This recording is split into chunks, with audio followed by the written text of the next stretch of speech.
Suffering from alcoholism, or you just recently got sober from alcoholism, first off, congratulations. Secondly, let's talk about things that you're going to experience and what realistically is going to happen to you in these first few weeks and months of recovery. I am Daisy. I'm a recovering alcoholic. I drink every single day for 4 or more years, and I'm over 3 years sober now. So I hope you're doing well. You're probably struggling with sleep. You're probably getting more sleep than you ever have in your life, but you're probably finding it hard to stay asleep, fall asleep, and also dreams can be a little bit tricky. So what I suggest is finding anything naturally that can help you. So I tried to stay away from melatonin. It did help me, and it did aid me, and I did use it sometimes. But what I would suggest now that I didn't know at the time is magnesium chloride, magnesium sprays, and lavenders. Make sure that you set up a very specific nighttime routine so your body knows when it's time for bed. Also, the highest associated sense we have with memory is smell. So use that to your advantage so your body is remembering it's time for bed, and you can help reset your internal clock, because when you're drinking,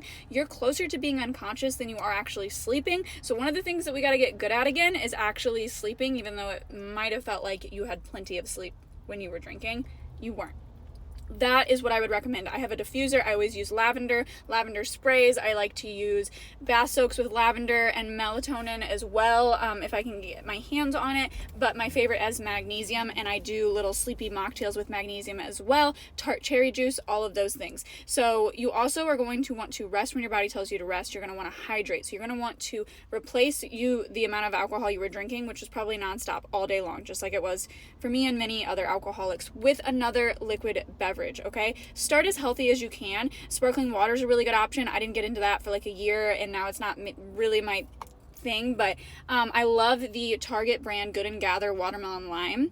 That is a great sparkling water choice in my opinion. These Top Chicos are a little bit more expensive. This is the blueberry with hibiscus. This is a flavored sparkling water. Really like this. Be careful when it comes to energy drinks, because they're really easy to get addicted to. Any liquid is going to be. I don't keep coffee in my house.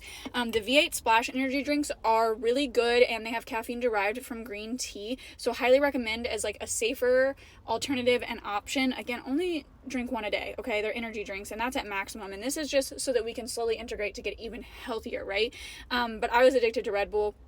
I cut that out when I had emergency surgery. I was in the hospital and couldn't restock, so that's how I got away from energy drinks. But now, every once in a while, I will have an energy drink. These are the Gorgies. I graduated from the V8 energies to none at all, and then I started picking up drinking a lot of soda. So to help me drink less soda, I was like, maybe I should pick back up the energy drinks, have one energy drink a day, one soda a day. Otherwise, I was trying to drink soda all day long. And you might find that things are different, so just experiment, but these are really good. There is green tea caffeine, zero sugar, L-theanine, biotin, B6, and B12. There's no aspartame, no sucralose. But the reason I like these over the V8 Splashes is because there's actually carbonation in here. There isn't carbonation in the V8 Splash. And if you know, you know that feeling that you get on your throat when you drink carbonation is something that is going to help aid in getting over alcoholism. Get rid of everything pertaining to alcohol, any home decor, any wine glasses, wine openers, shot glasses, any t-shirts that are alcohol companies, beer brands, whatever it may be, hats, accessories, all of it, get rid of it, throw it away. If there was a certain specific place in your home where you sat down and you drank every single day, or you got drunk every single day, rearrange it. Rearrange your furniture. Get rid of that recliner that you only ever drank alcohol in. I don't care what you got to do or what it takes. Rearrange your life, because we are getting into a very big life shift, and you're going to have so much time on your hands, because being an addict is a full-time job, okay? So with that time, what you're going to do is you're going to rearrange your space so that it's new. You're going to purge and get rid of all these things that could remind you of any kind of alcohol, and that includes friends, and it includes places. So the bar that you hang out at, the gas station that you bought the alcohol at, all of these things that were part of your daily life are no longer going to be. So you're going to take the time right now that you have that's extra left over from when you were in that addiction, and you're going to put it towards getting rid of that. Then you are going to legally and safely, hopefully, if you have any legal precursors or things that obligations you have to fulfill, you're going to tackle those head on. And I ended up having to get multiple jobs, which was fine because it kept me busy. It made me tired, which helped me sleep, but it also helped me to pay off those legal obligations and repercussions ultimately that were due to my choices. So those are my top tips and tricks for like the most common things that you're going to experience, and then things that I've just learned. But when it comes to having free time on hand, like say you don't have those legal obligations, you're not going to work 3 jobs, you just want to work one, and you're not crazy like me, but maybe you are in the same situation as me. Get into hobbies, full really dive in headfirst to hobbies. I'm sure there's at least one hobby that you've picked up throughout your alcoholism that you did not stick to, that you probably have supplies for.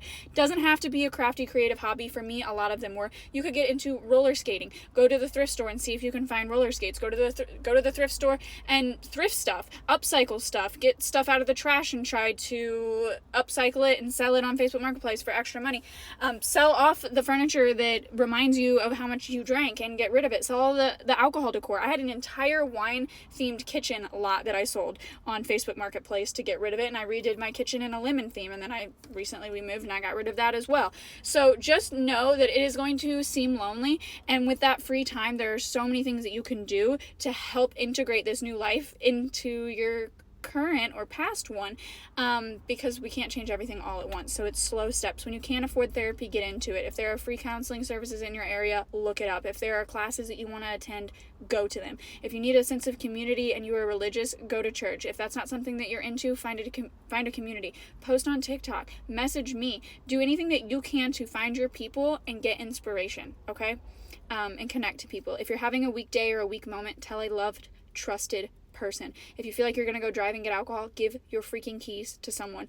Do not make the decisions that you made prior. Your brain is healthy. Your body needs rest. Eat good things, fuel your body, and get back to being the person that you ultimately have always wanted to be and that you have always deserved to be. I love you. Congratulations on getting sober.